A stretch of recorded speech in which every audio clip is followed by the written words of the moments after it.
Do you get a lot of people that are pointing out to some of the models that you do and going, I want this? Yes. So what happens is, I'm so lucky. I think everyone is beautiful. And I'm really lucky that whether my clients are models or not, I have a beautiful clientele. So everyone makes my hair look good, or great.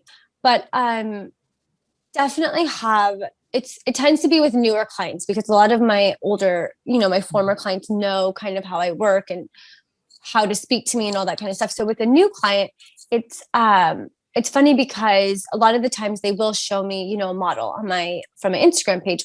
We'll scroll through, we'll find somebody that they like, and we'll discuss. So sometimes I don't really think that they want, whether it's warm or ashy, right? Say they're saying ashy. I don't really think that they want ashy. I think that they want to look like the model. So I have to cover up the face on the photo, and then I flip it upside down so that, the hair is upside down. And I'm like, is this still what you want? And they're like, well, actually, it's kind of gray. And I'm like, yeah, I don't really think you want ashy blonde. That is so interesting that you do that. I think everybody should probably try doing that at home before even going to a hairdresser. Like cover the face.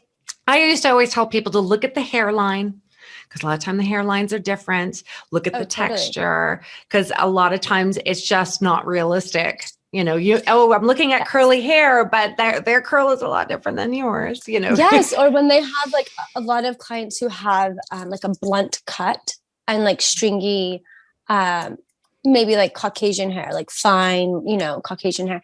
And they're showing me like one of the photos with like ethnic, very like beach wave, like, tons of hair. And I'm like, okay, but you have a blunt cut, you don't have layers, and it's not going to look like that, period, because you're giving me a completely different canvas to even start with.